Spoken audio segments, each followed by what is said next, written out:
Hello friends, this is Jayprakash Tiwari and welcome to my YouTube channel RC classes. आज की video में मैं class 12 के लिए भूगोल का सॉल्यूशन लेकर आया हूं। जो आपके ज्योग्राफी के प्री बोर्ड एग्जाम के जो भी सॉल्यूशन बनते हैं इस वीडियो में हम डिस्कस करने जा रहे हैं। सभी प्रश्नों का सॉल्यूशन मैं आपको दूंगा, बस आप वीडियो के अंत तक जरूर बने रहें। ये जो सॉल्यूशन है मध्य प्रदेश का सॉल्यूशन है, Madhya Pradesh pre board exam के सॉल्यूशन है जो कि अभी फ़िलहाल में चल रहे हैं। तो आइए अपने वीडियो को हम शुरू करते हैं। प्रश्न क्रमांक 1 का उत्तर आप स्क्रीन में देख रहे होंगे। आप चाहें तो इसका स्क्रीनशॉट ले लें। फर्स्ट का है मतलब अ का प्रौद्योगिकी, ब का है चिकित्सा शैक्षणिक सुविधाएं, स का है मछली पकड़ना, द का है मुंबई नगरी समूह, और जो नेक्स्ट है पांचवा उसका है बृहद मुंबई बेंगलुरु कोलकाता चेन्नई। नेक्स्ट जो प्रश्न मैं आपको दे रहा हूँ, प्रश्न क्रमांक 3 का उत्तर दे रहा हूँ। फर्स्ट का है मानव भूगोल का अध्ययन, और थर्ड है जनसंख्या घनत्व बराबर जनसंख्या बटे क्षेत्रफल। जो नेक्स्ट प्रश्न जो है 5 रहेंगे, यहाँ से आपको सारे प्रश्न मिल जाएंगे। जनसंख्या वितरण को प्रभावित करने वाले 4 भौगोलिक कारण निम्न हैं: जल की उपलब्धता, भू आकृति, जलवायु और मृदा। जो जनसंख्या वितरण मतलब कहीं पर जनसंख्या कम और कहीं पर ज़्यादा होती है तो उसके कारण क्या है, उसका कारण लिखा हुआ है। फिर प्रश्न क्रमांक 6 है जनसंख्या परिवर्तन के 3 घटक निम्न हैं: एक है जन्म दर, मृत्यु दर और एक होता है प्रवास। अब प्रश्न 7 का उत्तर देख रहे हैं आप। रोपण कृषि की 2 विशेषताएं निम्नलिखित तरीके से दी गई हैं। रोपण कृषि एक फसली कृषि है जिसमें किसी फसल के उत्पाद पर अधिक जोर दिया जाता है। फिर यह कृषि बड़े बड़े आकारों के फार्मों में की जाती है। नेक्स्ट प्रश्न है प्रश्न क्रमांक 8। क्या उत्तर है इसका? विश्व में चिकित्सा पर्यटन के क्षेत्र में तेजी से उभरते हुए देशों के नाम हैं भारत, थाईलैंड, सिंगापुर, मलेशिया। प्रश्न क्रमांक 9 का उत्तर है पंचम क्रियाकलाप के अंतर्गत सरकारी अधिकारी शोध प्रौद्योगिकी बर्फीली आदि इस सेवा में के अंतर्गत आते हैं। सॉरी, यहाँ पर ये जो लिखा है शोध वैज्ञानिक वकील आदि इस सेवा के अंतर्गत आते हैं, पंचम क्रियाकलाप के अंतर्गत। फिर है प्रश्न क्रमांक 10। ग्रामीण बस्ती में अधिकांश लोग कृषि कार्य में लगे हैं। इसके अतिरिक्त पशुपालन एवं मछली पालन आदि व्यवसाय करते हैं। प्रश्न क्रमांक 11 का उत्तर है भारत में बच्चों के घटते लिंगानुपात के 2 कारण निम्न हैं: एक है कन्या भ्रूण हत्या, एक है परिवार में पुरुष प्रधानता। नेक्स्ट प्रश्न क्रमांक 12 का उत्तर आप देख रहे हैं। भारत में लोगों का ग्रामीण से नगरी में प्रवास के कारण निम्न 2 तरीके से लिखी गई है।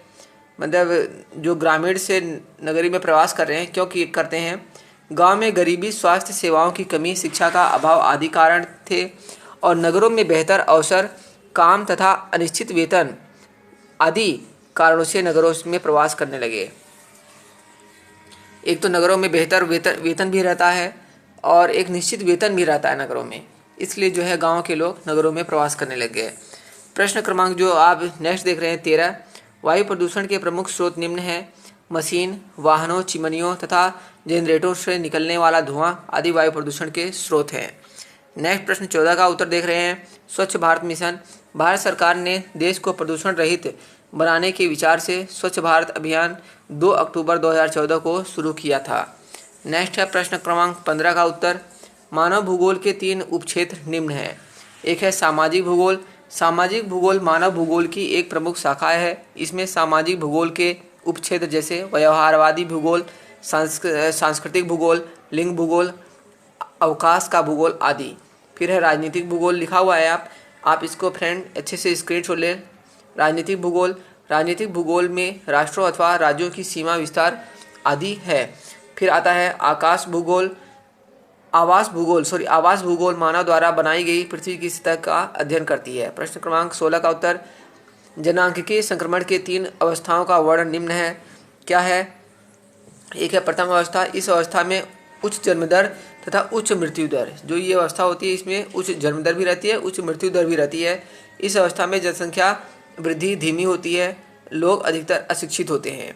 जो नेक्स्ट प्रश्न है प्रश्न क्रमांक 17 का उत्तर है द्वितीय अवस्था। इस अवस्था में उच्च प्रजननशीलता, समय के साथ घटती प्रजननशीलता, स्वास्थ्य संबंधी दशकों को से सुधार आदि। फिर है तृतीय अवस्था का। इस अवस्था में जन्म दर तथा मृत्यु दर बहुत कम हो जाती है, लगभग समान आ जाती है। प्रश्न क्रमांक 17 है व्यवसायिक संरचना है। किसी निश्चित आर्थिक कार्य के अंतर्गत संलग्न जनसंख्या के आनुपातिक वितरण को व्यवसायिक संरचना कहते हैं। व्यावसायिक संरचना को 4 भागों में बांटा जाता है। प्रथम प्राथमिक क्रिया, द्वितीय क्रिया, तृतीय क्रिया, चतुर्थ क्रिया, सब लिखा हुआ है, एक साथ ही दिख रहा है स्क्रीन में। आप प्लीज़ इसका स्क्रीनशॉट ले लीजिए। प्रश्न क्रमांक 18 का उत्तर है, ठीक है।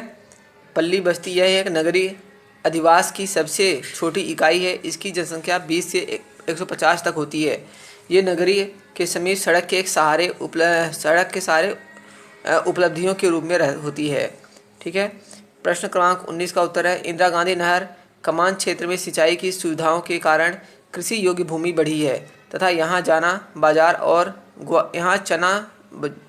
और ग्वार जो है उगाए जाते हैं। नेक्स्ट प्रश्न रहेगा आपका प्रश्न 20।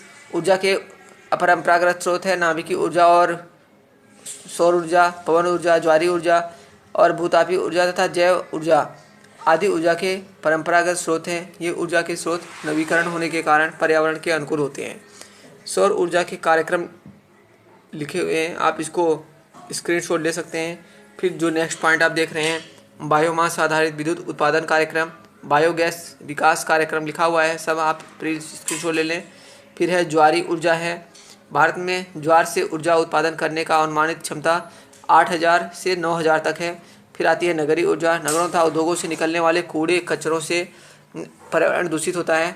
महानगर में यह कार्यक्रम विकसित किया जाता है, ठीक है फ्रेंड। तो यहाँ तक मैंने आपको सॉल्यूशन दे दिया है, आप सभी का स्क्रीनशॉट ले लें और प्लीज़ कॉपी कर लें। मिलेंगे नेक्स्ट वीडियो में। आपसे कहना चाहूँगा चैनल को जरूर सब्सक्राइब कर लें ताकि आपको आगे भी नोटिफिकेशन मिल सके जो नेक्स्ट वीडियो आने वाले हैं। Okay friends, thank you for watching this video.